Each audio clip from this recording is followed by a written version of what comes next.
Ada seekor harimau terjun ke dalam laut. Dia melihat ada manusia di ujung sana dan ingin mengejarnya. Harimau ini mencoba berenang menuju ke tempat laki-laki tadi. Mulanya laki-laki ini tersenyum melihat harimau itu berenang di tengah laut. Dia tidak yakin harimau itu bisa berenang sampai dia, tapi dia ketika melihat harimau itu sudah sampai tepatnya, dia pun buru-buru menarik tali. Harimau yang cerdik tadi sudah mendekati laki-laki tadi, sementara laki-laki ini pun buru-buru menarik tali itu hendak menuju kapal. Sesudah laki-laki ini masuk ke dalam kapal, dia buru-buru mau mengambil rakit yang dinaikkan tadi dengan tujuan agar harimau itu tidak naik di rakitnya. Sementara harimau itu pun ingin naik ke rakit itu, terus menarik rakit itu agar naik di kapal dia. Dengan sekuat tenaga laki-laki ini pun menarik terus rakit tadi sehingga harimau itu tidak bisa naik melalui rakit.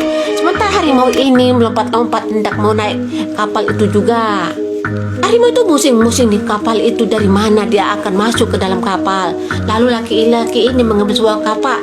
Dia ingin memukul harimau itu pakai kapak, tapi dirinya tidak sampai hati melihat harimau itu sudah terengap-engap napasnya. Wajah harimau ini sangat memelas ketika melihat laki-laki tadi. Seakan-akan dia ingin meminta tolong kepada laki-laki itu untuk menolongnya.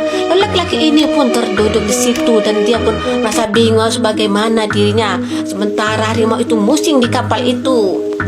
Laki-laki ini takut kalau harimau itu ditolong dan dimasukkan ke dalam kapalnya, dia pasti akan dimakan harimau. Laki-laki ini melihat di bawah, rupanya harimau tidak ada dan dia pun ingin menolong harimau itu. Laki-laki ini merasa bingung bagaimana cara menolongnya, lalu dia mengambil tutup kapal yang ada di bawah dan tutup itu diletakkan di pinggir. Sebelum kejadian harimau itu masuk ke dalam kapal, laki-laki ini sedang mencari ikan di tengah laut. Di tengah laut dia menulis pengalamannya waktu dia mencari ikan. Lalu laki-laki ini meletakkan jaring di bawah laut. Tak lama kemudian ikan-ikan di sekitar mereka pun mendekatin jaring tadi. Ikan yang berwarna hijau itu sedang mau masuk ke dalam jaring. Lalu laki-laki ini pun buru-buru menangkap ikan yang sangat besar tadi. Seketika itu juga ikan yang masuk ke dalam jaring itu meronta-ronta hendak dilepaskan. Dia berusaha melepaskan dari jaring itu, tapi laki-laki ini dengan kuatnya memegang ikan yang sangat besar.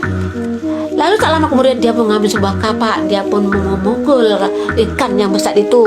Dia menghantam-hantamkan kepalanya pakai kapak. Sesudah itu ikannya pun lemas dibuat laki-laki tadi.